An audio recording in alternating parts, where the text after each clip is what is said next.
¿Qué pasa con la diabetes gestacional? Que hay riesgos para el embarazo.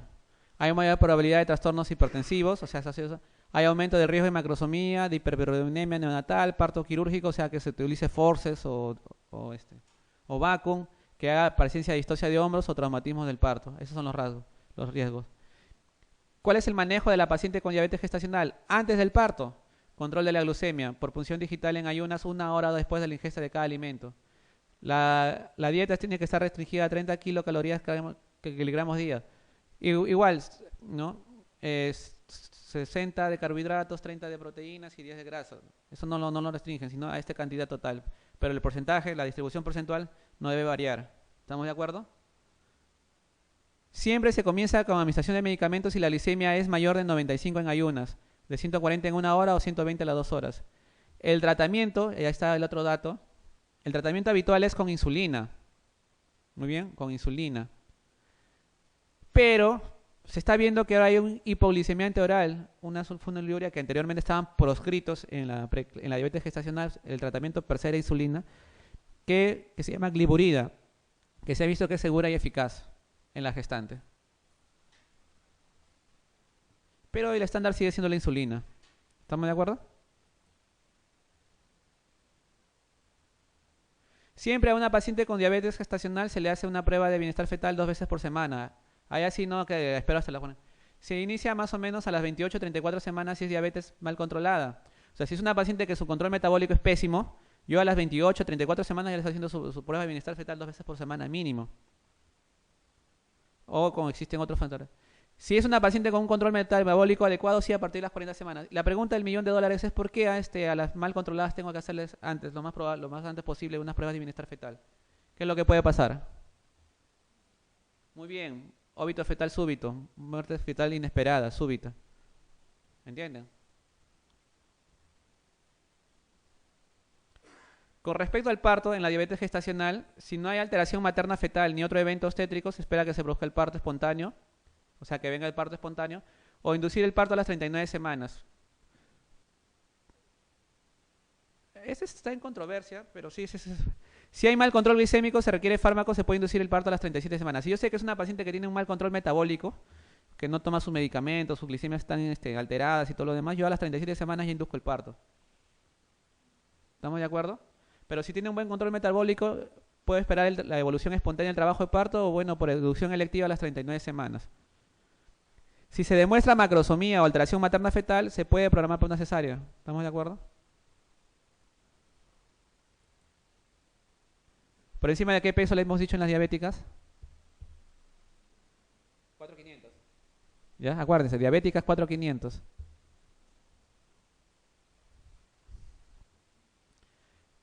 Vamos a hablar un poquito de la diabetes pregestacional. O sea, de la paciente diabética que se le ocurre salir embarazada. ¿Estamos de acuerdo? Hay complicaciones maternas como la preeclampsia, eclampsia, hay la cetoacidosis diabética, hay el problema de infecciones, polidráneo y el problema de hemorragias postparto. A nivel fetal hay macrosomía, RCU, aborto espontáneo, anomalías congénitas, trastornos metabólicos recién nacidos. La cetoacidosis diabética se diagnostica por valores de glicemia mayor de 200, o bicarbonato menor de 18, hay acidemia metabólica y cetonemia. Se trata con reposición de líquidos, o sea, hidratación de la paciente e insulina. Ese ya es un manejo que ustedes han hecho en medicina. No hay ninguna diferencia en la gestante, en la no gestante. ¿Cuál es el manejo de la diabética que sale embarazada antes del parto? Se le pide proteína en orina 24 horas, creatinina sérica, electrocardiograma y exploración oftalmológica siempre. Se hace ecografías seriadas cada 2, cada 4 semanas, de acuerdo. ¿Para qué? Para vigilar el crecimiento fetal. O crece demasiado o se está restringiendo. ¿Me dejo entender? Siempre a la gestante diabética se le pide una ecocardiografía fetal a las 18 a 22 semanas. ¿Por qué? ¿Alguien me contesta? En realidad se le pide una ecocardiografía fetal y se le pide una morfológica de la columna. ¿Por qué? Porque las malformaciones más importantes en la gestante diabética, en la diabética que sale gestando son malformaciones cardíacas, 1, y defectos del tubo neural, 2. ¿Les quedó claro?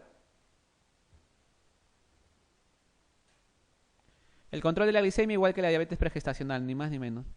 Y las pruebas de bienestar fetal igual, 2 veces por semana, a partir de las 40, si tiene buen control metabólico, y 28 a 34 semanas si tiene pésimo control metabólico.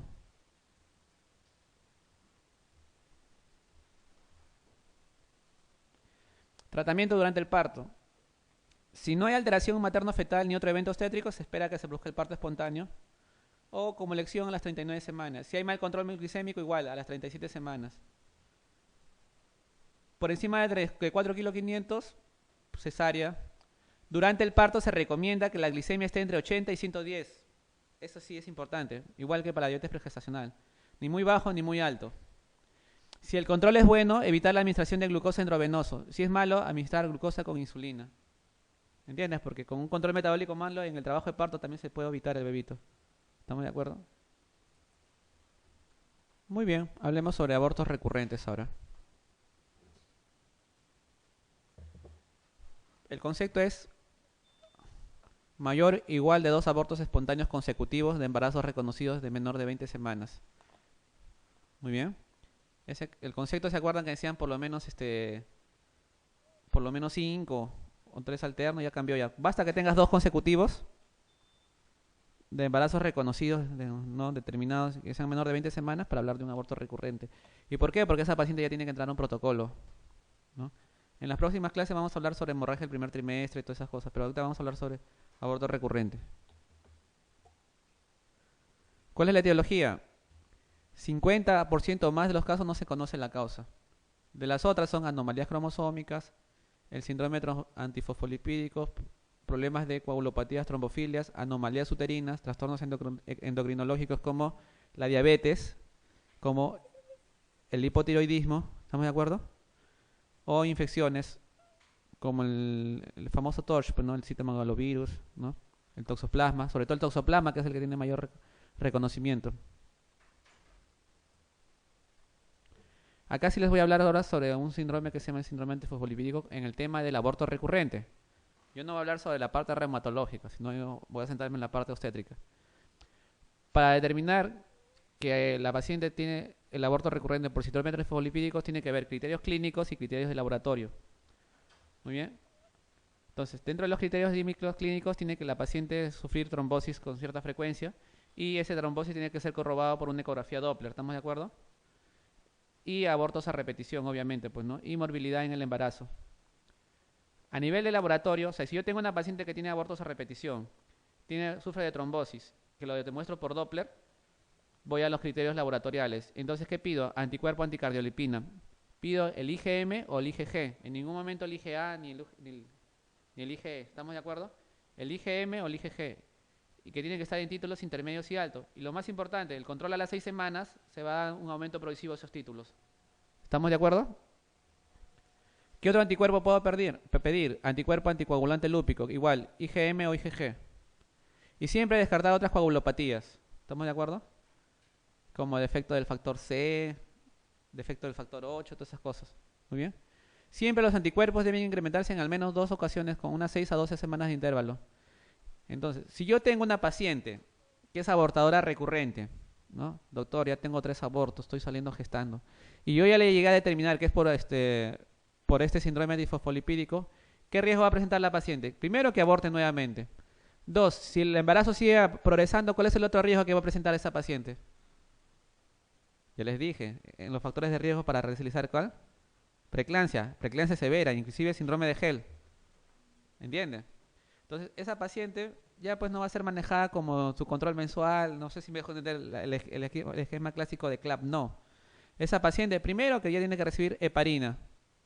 ¿Estamos de acuerdo? Y segundo, aspirina. ¿Estamos de acuerdo? Muy bien.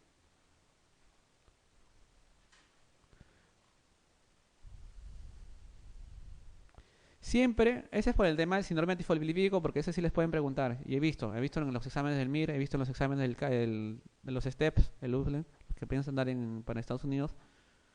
He visto en algunos exámenes europeos que tengo algunos amigos que he consultado y preguntan bastante eso. Entonces, cuando yo tengo una paciente con aborto recurrente, ¿qué es lo que tengo que hacer? Valorar el aborto recurrente. ¿Y cómo hago mi valoración? Siempre es necesario precisar la edad de todos los abortos. ¿A qué edad se produjo, señora? ¿A las 6 semanas? ¿A los 8? ¿A las 12? ¿No? No, doctor, mi primer aborto fue a las 18 semanas. El segundo embarazo se fue a las 14 semanas y el tercero a las 12 semanas. Si yo tengo una paciente que empezó con edad gestacionales altas y va bajando progresivamente, el problema posiblemente se deba a una incompetencia del cuello uterino. Y encima de esa paciente tuvo antecedentes de que sí, pues, tuvo unos legrados previos provocados y todo lo demás, puede ser. Entonces siempre es importante determinar la edad gestacional, ¿no? Y si tuvo algún estudio o tratamiento previo. Acuérdense, el tratamiento del aborto recurrente no está orientado a saber si la paciente sale gestando o no, porque ya está saliendo gestando. Lo que debemos saber es por qué pierde sus gestaciones, ¿no? Porque hay gente que le hace histerosalpingografía y todo lo demás, que sí es parte del estudio, pero con el concepto de si se va a salir embarazada o no, ya sale embarazada. El problema es que no logra el embarazo. Siempre se le puede realizar estudios de laboratorios que incluyan el síndrome trifosfolipídico, las hormonas tiroideas, glicemia, exámenes de útero, imagenología de útero, ecografía transvaginal, histerosonografía, histerosalpingografía. Y como última opción, el cariotipo. Debe señalarse que incluso que cuando tú descubras, por ejemplo, es una señora, por ejemplo, que viene a tu consulta y dice, ¿sabes qué, doctor? He tenido ya 3 abortos continuos, estoy quiero salir embarazada. Y le haces un examen, pero como la señora no tiene muchos recursos, se hizo primero el examen de acá y salió positivo. Y dices, no, ya no se haga el resto porque ya salió positivo. No es así. ¿Me dejo entender? Siempre en una paciente con aborto recurrente piden la valoración completa. ¿Por qué? Porque se ha visto que puede ser una etiología multifactorial. Puede tener una anomalía en el útero y encima la paciente tiene un problema trifosfolipídico. 2 causas. No sé si me dejo entender. Entonces tienes que hacer un barrido de esa paciente. Lo que sí déjenlo siempre para el final, cuando todo lo demás sale normales, es el cariotipo. Muy bien. Entonces, esa parte puntual para que sepan cómo se maneja un aborto recurrente. Y lo más puntual en el tema del síndrome fosfolipídico, ¿no?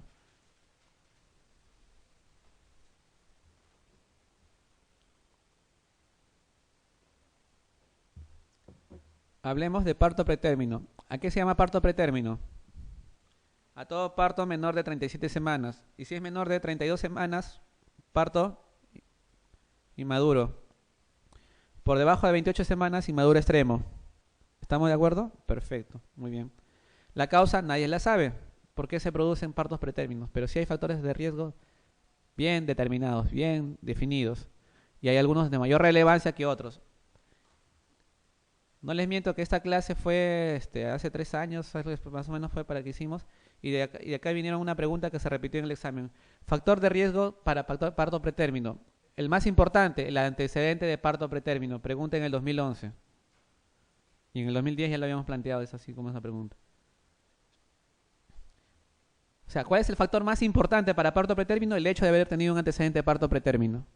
¿Entiendes? Entonces, basado en ese principio, muchos hablan de una etiología más que todo de herencia familiar. Y es cierto, la mayoría de personas, tú dices, yo he sido prematuro y mi papá también fue pues, prematuro, ¿no? Igual que los gemelares, más o menos se da por el asunto. Otro factor de riesgo son las infecciones, ¿no? Entonces, ¿qué tipo de infecciones? Las sistémicas, como la pielonefritis, neumonías, te pueden llevar al parto pretérmino. Una paciente de 30 semanas que hace pielonefritis o neumonía puede ir a parto pretérmino. ¿Estamos de acuerdo? Las infecciones locales, cérvico-vaginales, ¿como cuáles? La vaginosis bacteriana y la tricomoniasis. ¿Estamos de acuerdo? La candidiasis no está definida como factor de riesgo para parto pretérmino, por si acaso. En cambio, la vaginosis bacteriana y la tricomoniasis sí, su papel ya está bien definido en lo que es el parto pretérmino. Condición socioeconómica baja, tabaquismo, raza, consumo de cocaína, trastornos uterinos, gestaciones múltiples, preeclampsia, todo eso. ¿Muy bien? Muy bien, muy bien, muy bien. Pero el más importante es el antecedente de parto pretérmino. Muy bien. Es más, a este grupo de pacientes que ya tuvo parto pretérmino, se les recomienda para el siguiente embarazo utilizar un medicamento que es el caproato de progesterona, desde la semana 12 hasta la semana 34. Y en ese grupo la reducción de parto pretérmino se ha dado significativamente.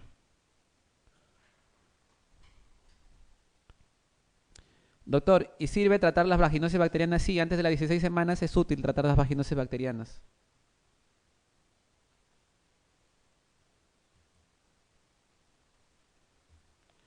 ¿Cómo hago el diagnóstico de parto pretérmino? Hago una paciente que acude a la sala de emergencias con contracciones uterinas continuas asociados a cambios cervicales. con dinámica uterina, como cualquier parto, y con cambios a nivel del cuello uterino, con incorporación, con reblandecimiento, hasta inclusive con dilatación. ¿Estamos de acuerdo? Si hay esos elementos, estamos hablando de la amenaza de parto pretérmino. Muy bien. Ahora, la pregunta es, de esas pacientes que hacen amenaza de parto pretérmino, que comienzan con esas condiciones clínicas, ¿todas van a terminar en parto pretérmino? No todas.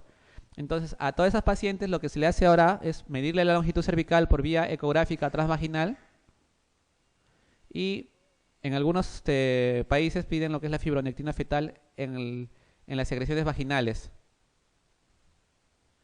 Entonces, si yo tengo una paciente con esto y que tiene longitud cervical corta y fibronectina fetal aumentada, lo más probable es que esa paciente tenga parto pretérmino dentro de los primeros 7 días.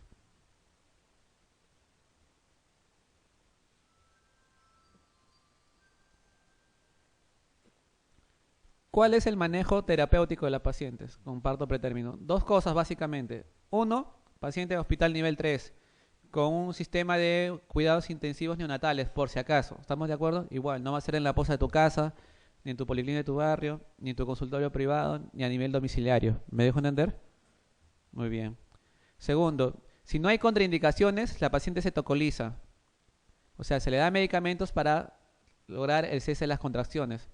¿Cuáles son las que utilizamos? El sulfato de magnesio, los betamiméticos como la ritrodina, la terbutalina, los AINES como la indometacina y los calcio antagonistas como la nifedipina. ¿Estamos de acuerdo? Según las guías americanas, los de elección son estas, nifedipina con indometacina, pero la indometacina se recomienda antes de las 32 semanas por el tema del ductus arterial. ¿Estamos de acuerdo? Y toda paciente que está hospitalizada en reposo con hidratación y que hace tocólisis, siempre se le administra corticoterapia entre la semana 24 y 34. ¿Por qué, doctor? Porque la corticoterapia induce a la formación de surfactantes por el neumocito y por lo tanto disminuye el riesgo de distrés respiratorio neonatal y por lo tanto disminuye también la posibilidad de UCI neonatal por problemas respiratorios. Comparativamente los que usan corticoides con los que no usan corticoides. ¿Estamos de acuerdo? ¿Cuáles son los corticoides que se dan? Dos puntuales, dexametasona o betametasona. La dexametasona se da 6 miligramos intramuscular cada 12 horas, un total de 4 dosis. Y la betametasona, 12 miligramos intramuscular cada 24 horas, un total de 2 dosis. No hay diferencia entre uno y otro, por si acaso. Ya antes estaba más a favor de la beta, pero ya los estudios han demostrado que da lo mismo usar lo uno que lo otro. Por comodidad de la paciente, quizás. ¿Estamos de acuerdo? ¿Cuándo no hago tocólisis? Eso es importante, eso es lo que quiero que se aprendan. Si yo tengo una paciente con parto pretérmino y es preeclampsia grave o eclampsia, no la va a tocolizar, pero ya tengo que culminar el embarazo nomás, caballero. ¿Entiendes? Si es un bebé que está en sufrimiento fetal agudo, no lo voy a tocolizar, pero ya le conviene estar más afuera que adentro. Si es una paciente que está con una hemorragia vaginal significativa de origen incierto, tampoco la voy a tocolizar.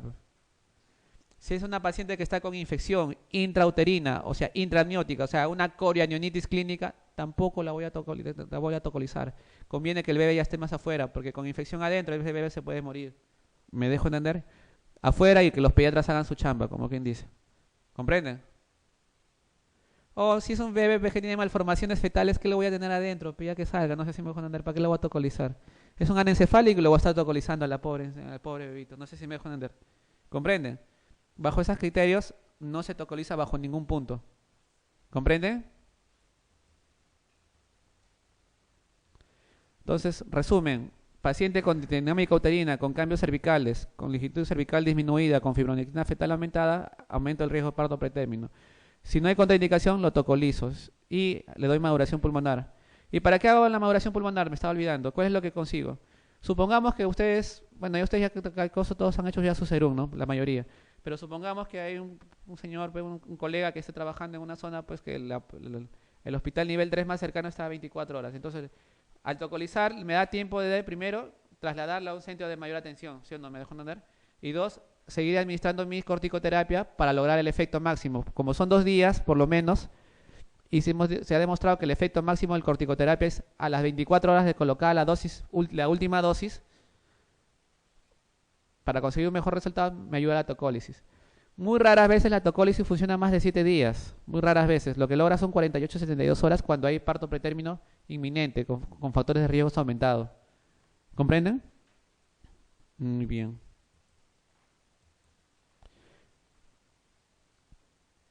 Vamos a hablar de hemorragia preparto. Y vamos a hablar de la placenta previa.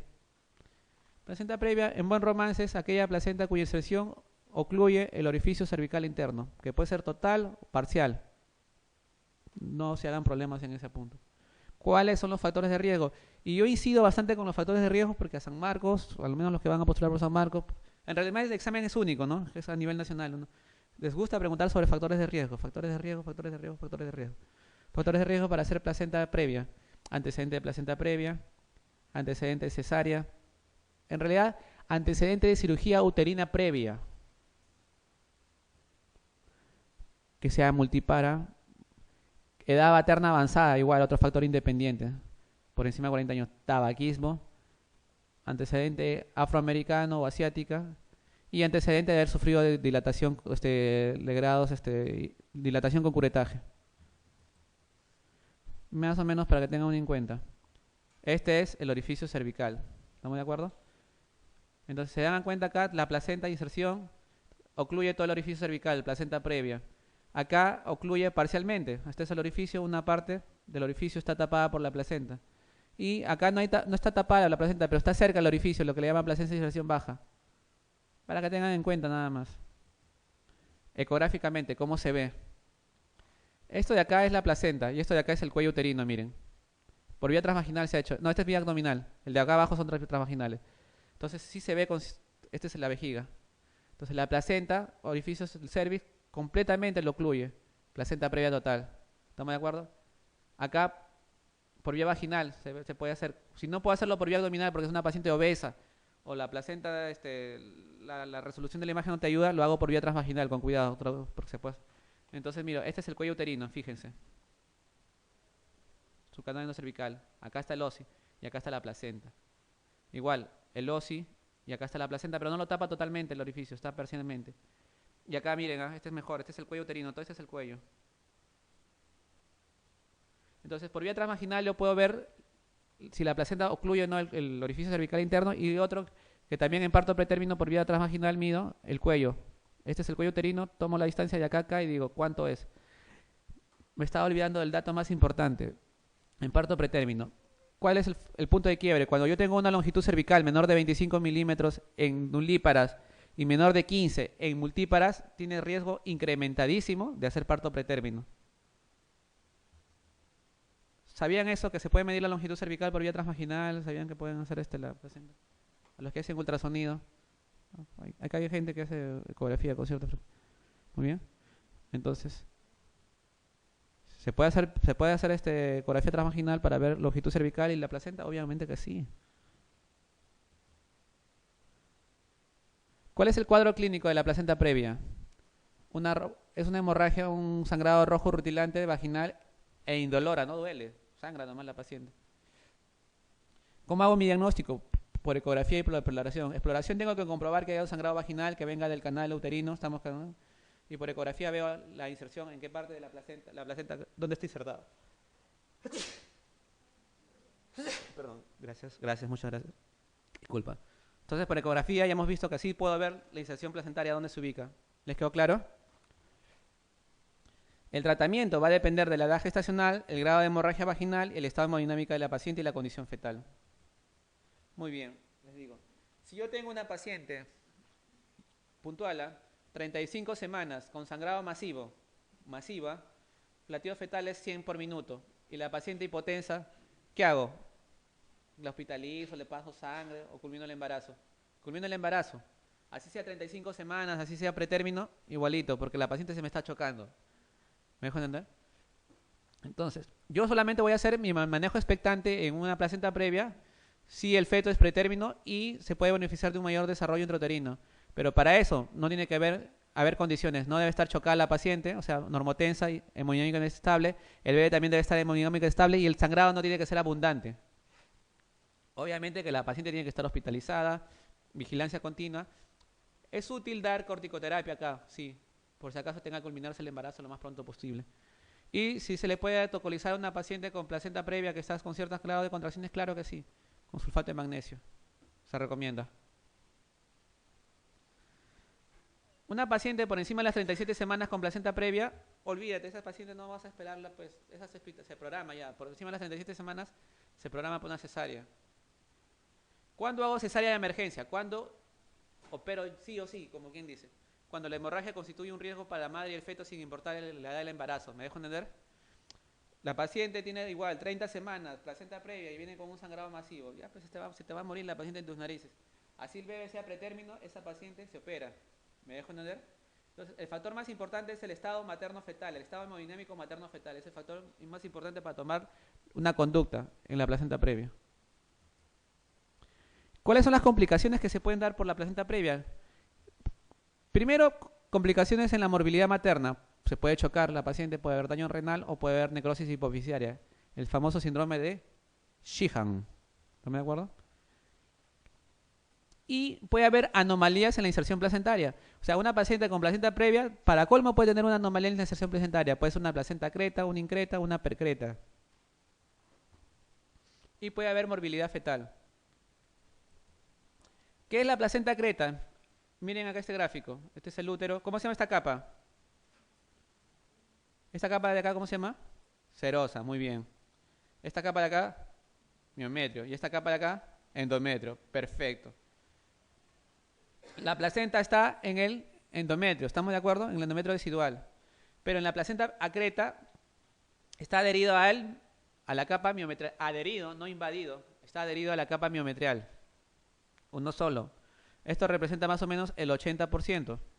En la increta ya hay una invasión de la placenta al miometrio. En la increta hay una invasión de la placenta al miometrio. Y en la percreta invade el miometrio, lo atraviesa y llega a pasar la serosa. ¿Me dejo entender? O sea, encima que es placenta previa, me sale con una anomalía de inserción placentaria.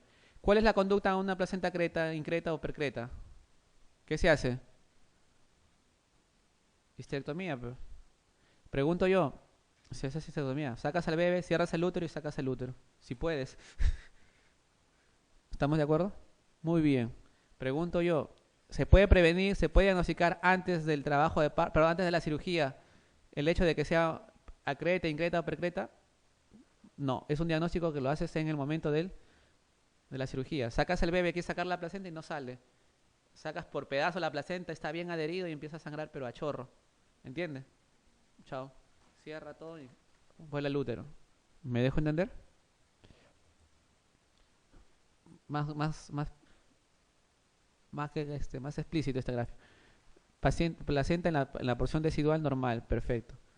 En la placenta acreta invade el miometrio, 75-80%. En la increta, perdón, en la creta adherido al miometrio, no lo invade. En la increta invade el miometrio. Y en la percreta pasa el miometrio y llega a la serosa. Muy bien. Vamos a hablar de desprendimiento prematuro de placenta.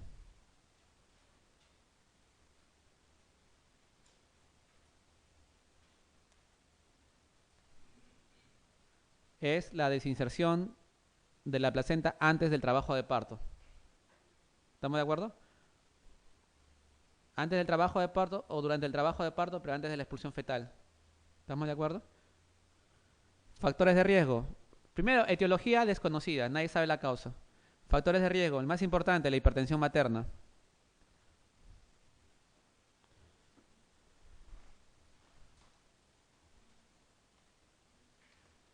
Segundo, el consumo de cocaína. Tercero, la ruptura precoz de membrana pretérmino. Traumatismo materno, descompresión súbita. Acá descompresión súbita, es una paciente con polidramios y rompió bolsa y empezó a perder líquido pero en forma brutal. Entonces hubo una descompresión del canal intraniótico, de la cavidad intraniótica en forma brusca. Puede producir desinserción de la placenta. El tabaquismo, fibromas uterinos, antecedente de DDP, anterior de desprendimiento prematuro y problemas de coagulación, trombofilias. Una placenta unida, acá una placenta empieza a desinsertarse antes de que salga el bebé, antes del trabajo de parto y se forma un coágulo retroplacentario. ¿Cuál es el cuadro clínico? Una hemorragia vaginal, dolora, ¿no? una hemorragia rojo vinoso, dicen algunos, dolor abdominal y un aumento del tono uterino. Pero en realidad es variable. Este cuadro clásico es solamente un 25%. Una paciente puede estar haciendo DPP y no te duele, y no sangra, está haciendo un sangrado oculto. ¿Comprenden? ¿Ya? ¿Cómo se hace el diagnóstico? Bueno, es un diagnóstico clínico de sospecha. Siempre se hace una vigilancia de la frecuencia cardíaca fetal, se evalúa contracciones antes de tiempo. La ecografía no ayuda mucho en el diagnóstico de placenta, desprendimiento prematuro de placenta. El laboratorio, más que todo para ver si hay consumo del fibrinógeno, ¿no?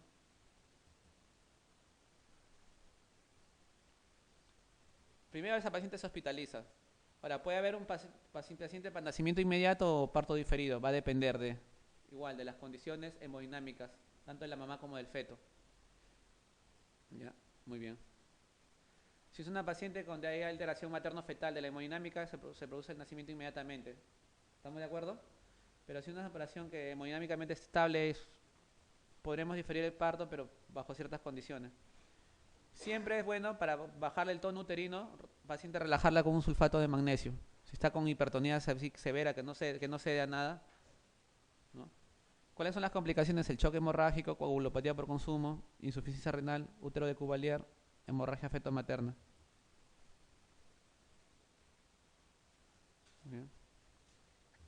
Hay pacientes, por ejemplo, que no te hacen dolor, nada, ni sangrado, pero cuando tú le evalúas los latidos fetales hay 170, 170, 170, 170, 170. Taquicardia fetal. La madre también está ligeramente taquicardia, pero no hay fiebre. Entonces está perdiendo sangre, está haciendo una taquicardia compensatoria, probablemente un sangrado oculto. ¿Me dejo entender? Hay que tener mucho cuidado en ese sentido. El cuadro clásico de sangrado con dolor es un cuadro típico, pero no es el más frecuente. 25% nomás presenta. La otra es sospecha, más que todo. En trabajo de parto, más que todo, por ejemplo, las pacientes están, pero todo está con taquicardia. Sigues 10 minutos y no baja la taquicardia. La hidratas, la pones de cúbito lateral izquierdo, le pasas oxígeno, no baja. O sea, no es un problema de hipoxia, propiamente dicho.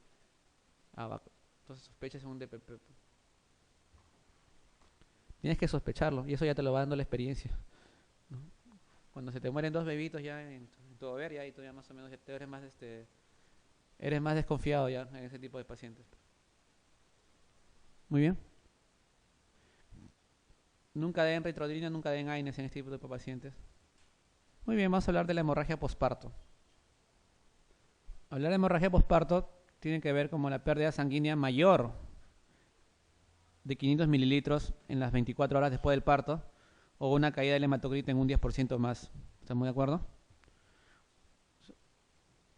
La hemorragia posparto se clasifica en hemorragia posparto inmediata, cuando la pérdida sanguínea de 500 mililitros o más en el canal de parto dentro de las 24 horas posteriores al parto, dentro de las primeras 24 horas, y la posparto tardía, cuando el sangrado normal o excesivo origina en el canal de parto que se presenta entre las 24 horas posteriores y al final del puerperio, los 42 días. Las causas de hemorragia posparto, ¿qué es lo que siempre les va a venir en el examen? Hipotonía a nivel uterina, hipotonía uterina, alumbramiento incompleto, placentación anormal, el agretismo, inversión uterina o traumatismo uterino, rotura uterino, desgarro cervical o desgarro del canal de parto. ¿Estamos de acuerdo? Del canal vaginal, perdón. No uterinas, uterinas, rotura uterina y desgarro cervical. No uterinas, desgarro y hematomas del canal de parto, incluyendo las episiotomías. Y las coagulopatías. Raras, pero si tú ves que una paciente no tiene nada de esto, ya tienes que sospechar en un problema de la coagulación, ¿no? Un trastorno de la coagulación. Más o menos, ¿cómo hacemos? A ver. Yo sospecho en atonía uterina cuando la paciente tiene una multiparidad o tiene múltiples gestaciones, o es una gestante añosa, o es un bebé macrosómico, ¿no? Ahí lo que se va a dar es una sobredistensión de la cavidad uterina. También se puede dar por parto prolongado o por parto precipitado o por miomas más embarazo. ¿Estamos de acuerdo? A nivel diatrogénico, ¿qué nos puede llevar la atonía? Usamos mucho la oxitocina en forma indiscriminada, no sé si me dejo entender, ¿no? Eso nos puede llevar a la atonía.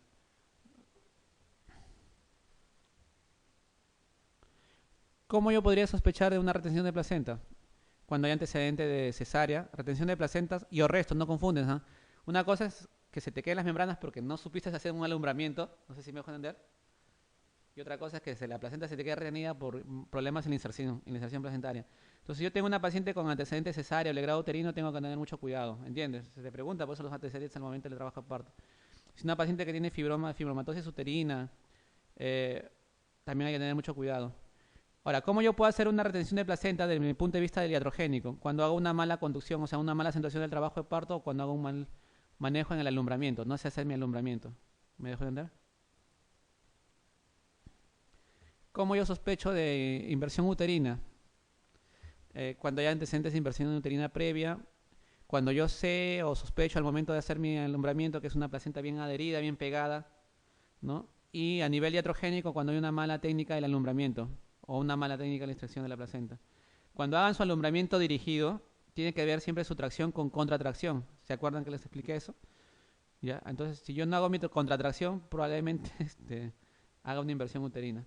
¿Han visto alguna vez una inversión uterina? ¿Han tenido la oportunidad de estar frente a una inversión uterina? ¿No? ¿No? Pucha, ¿dónde han hecho internado? ¿Quién ha hecho en el María Auxiliadora? ¿Nadie se ha visto? ¿En el Loaiza? ¿En Carrión? No, no creo, porque si no ya lo sé. No sé. Muy bien. Cuando yo sospecho una lesión del canal de parto, básicamente, o cuando puedo pensar, cuando hay un feto macrosómico, cuando se da un parto precipitado, un parto instrumentado, cuando hago una extracción pelviana, o cuando hago una mala técnica de atención del expulsivo. Más que todo para que tengan en cuenta dónde se pueden dar esas situaciones. Cuando hay una hemorragia